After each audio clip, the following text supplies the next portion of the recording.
دوستو آج ہم چہارم کلمہ کے بارے میں سیکھیں گے اور مشکل الفاظوں کو درست فرمائیں گے اور اس کو دوبارہ بھی پڑھیں گے جہاں پر مشکل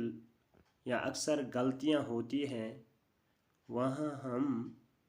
درست کریں گے۔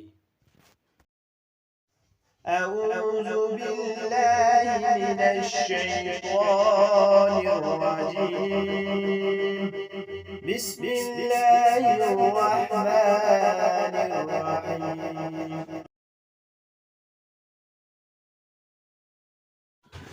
چہارم کلمہ توحید، لا الہ الا اللہ،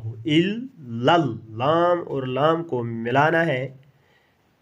الا اللہ وحدہ لا شریک لہ، لہ الملک، ہا لام کے ساتھ ملانا ہے اور ہا کے اوپر پیش ہے، لہ الملک وَلَهُ الْحَمْدُ ہا لام پیش الحمد،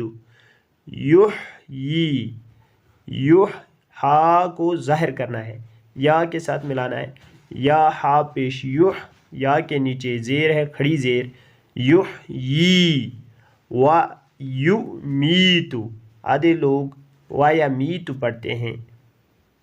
یعنی اس جگہ وَيُمِيتُ یعنی یا کے اوپر پیش ہے، وَيُمِيتُ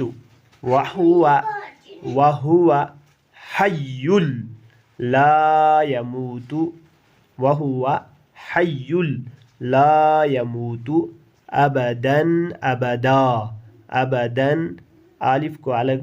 با کو الگ، یعنی ابدا، ذوالجلال والاکرام، ذوالجلال، زال اور لام کو ملانا ہے، ذوالجلال والاکرام، بیدہ الخیر،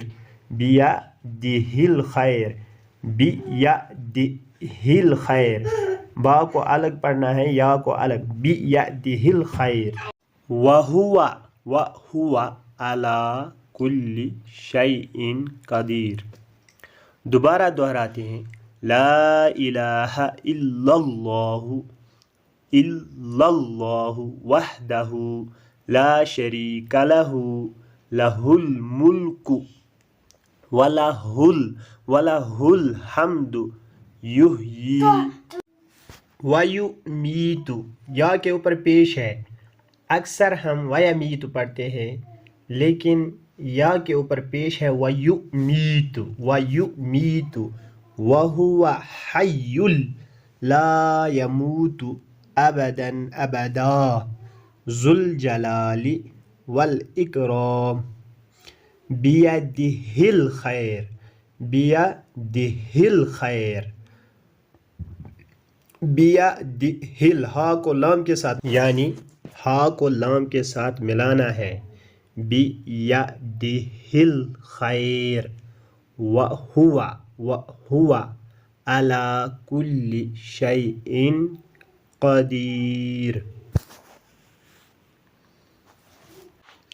ترجمہ: اللہ کے سوا کوئی معبود نہیں ہے، وہ اکیلا ہے، اس کا کوئی شریک نہیں ہے، اسی کے لیے بادشاہت اور تمام تعریفیں ہیں، وہی زندہ کرتا اور مارتا ہے اور وہ زندہ ہے ہمیشہ کے لیے، وہ مرے گا نہیں، عظمت اور بزرگی والا ہے، بہتری اسی کے ہاتھ میں ہے اور وہ ہر چیز پر قادر ہے۔